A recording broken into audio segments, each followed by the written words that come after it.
Bonjour, pouvez-vous vous présenter? Bonjour, je m'appelle Dylan, je travaille en comptabilité dans une compagnie maritime. Alors mon métier c'est d'enregistrer toutes les opérations qui sont faites dans la société, donc c'est toutes les ventes, tous les achats, donc tous les mouvements d'argent aussi, tout ce qui rentre dans les comptes et tout ce qui en sort. Et donc principalement c'est ça, si vous avez besoin de détails, n'hésitez pas, je vais laisser des questions. Depuis combien de temps pratiquez-vous ce métier? Alors ça fait 5 ans maintenant, ça fait 5 ans que je fais ce métier. Quels sont vos horaires? Alors moi c'est des horaires plus que classiques, c'est 8h-16h. Vous travaillez seul ou en équipe? Alors non, je travaille dans une équipe. Du coup, j'ai une responsable adjointe, et j'ai une autre collègue qui est au même niveau que moi. Mais je sais que selon les entreprises, ça peut être organisé différemment. Il y a des comptables fournisseurs, donc pour tout ce qui est achat, des comptables clients pour tout ce qui est vente, et après souvent ils sont rattachés à un responsable. Quelles études avez-vous fait pour ce métier? Alors moi j'ai fait un bac STMG option gestion finance, et j'ai fait un BTS comptabilité et gestion. Quel est votre salaire? Alors je touche approximativement 2 000 euros. Il y a des avantages dans votre métier? Oui, il n'y a pas beaucoup de surprises dans le métier de comptable. C'est réglementé, donc c'est légal, donc c'est encadré. On sait ce qu'on a à faire. Après, il peut y avoir des évolutions dans les lois, mais c'est rare et souvent ça ne change pas le travail du tout au tout non plus. Donc c'est ça, c'est pas de surprise dans le métier, donc c'est un avantage. À quel moment vous avez dit ce métier-là et pas un autre? En fait, moi je savais pas ce que je voulais faire, clairement. Du coup, une première ES. J'ai pas du tout aimé. J'ai redoublé ma première. J'ai fait une première STMG. Donc en première STMG, on fait de la compta, du management, un peu de secrétariat, donc tout ce qui est ressources humaines aussi. J'ai préféré la partie comptable, donc j'ai pris l'option gestion finance en terminale. Ça m'a confirmé que j'aimais bien, que j'étais plutôt à l'aise avec la compta, donc j'ai continué sur un BTS. Et voilà. Qui vous plaît dans ce métier? Moi, ce qui me plaît, c'est le côté, comme j'ai dit, pas de surprise. Et pour moi, en fait, c'est assez logique. La comptabilité, c'est enregistrer tout ce qui se passe dans la vie d'une société. Donc, s'il y a une vente qui est faite, il faut l'enregistrer en comptabilité. Et pareil pour les achats. Donc, c'est plutôt logique. Avez-vous une anecdote à nous raconter? Alors oui, moi, du coup, je suis dans une société qui appartient à à un groupe. Et dans le groupe, ils ont subi une fraude. Donc il y a en gros un fournisseur qui a envoyé un mail pour dire qu'il avait besoin d'une avance parce que c'est un fournisseur qui nous fournit du personnel étranger, donc on fait appel à des marins.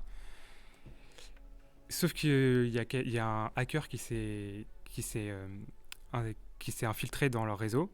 Il a envoyé un mail avec leur adresse mail. Il leur a dit qu'il avait besoin d'un virement de 1 400 000 $. Sauf que personne n'a vérifié les coordonnées bancaires, les a prises, a fait le virement. Et c'est 1 400 000 $ qui sont partis dans la nature. Ça fait beaucoup là, non? Ouais.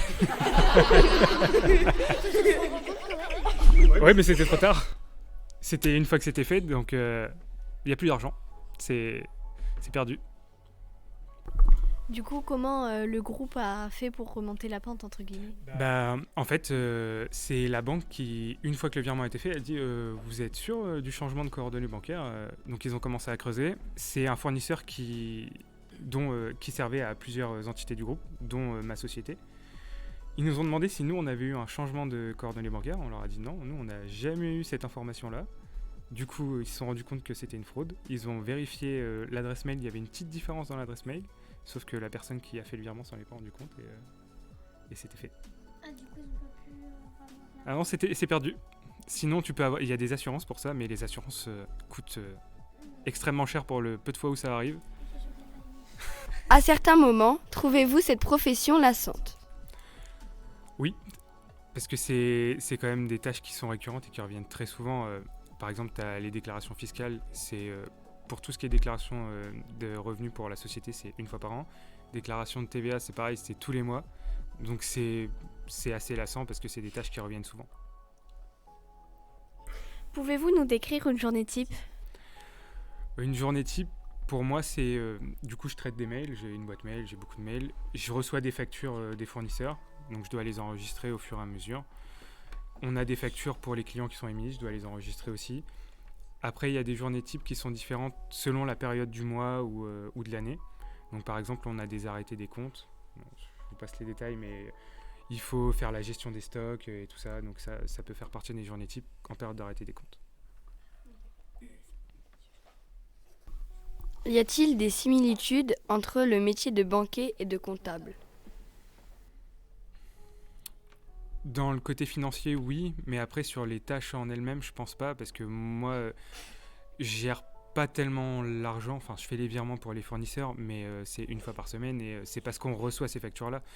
Mais sinon, c'est pas moi qui décide on a plusieurs comptes bancaires, de dire bon bah on a tant sur ce compte bancaire-là, on va le transférer sur un autre compte bancaire parce que ça nous rapportera plus d'intérêt ou on a moins de frais bancaires, donc non. Faites-vous des déplacements dans votre travail ?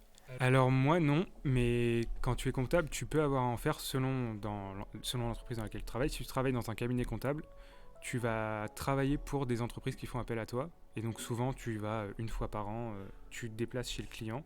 Donc par exemple, je te dis une bêtise, le boulanger d'à côté, il faut qu'il tienne une comptabilité. Lui, il va pas le faire lui-même parce qu'il n'a pas forcément les compétences ou il n'a pas envie d'y passer son temps. Donc il fait appel à un cabinet comptable.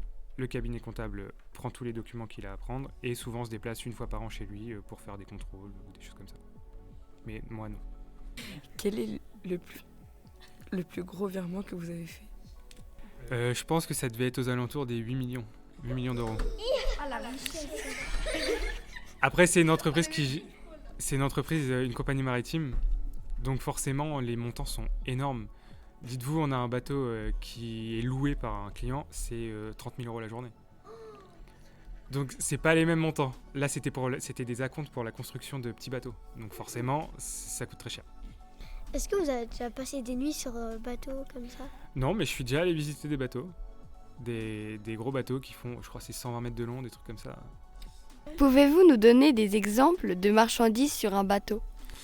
Alors en fait, ça dépend du client. Par exemple, parfois on peut avoir des véhicules blindés, mais on a aussi transporté pour la NASA le satellite, le James Webb. Donc ça dépend du client. Merci d'avoir répondu à nos questions et bonne continuation dans votre métier. Merci.